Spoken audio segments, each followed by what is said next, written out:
Alors, je suis pas ce qu'on pourrait appeler un écrivain à message.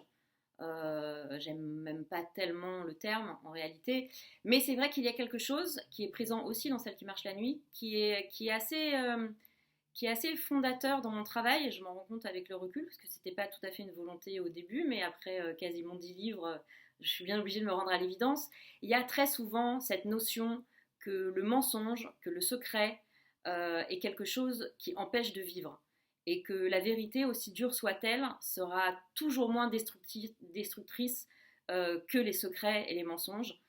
Et il y a évidemment cette idée-là aussi dans Celle qui marche la nuit, parce qu'on voit très bien que le père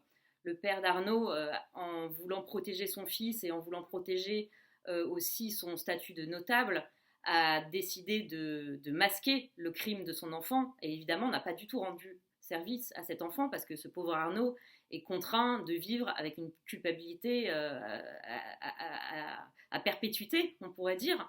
et ce qui explique aussi qu'il est finalement si heureux,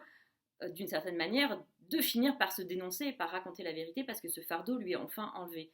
Et je tiens à cette idée que quand il arrive quelque chose de grave, il faut en parler. Il faut en parler, il ne faut pas se taire, il ne faut pas garder pour soi,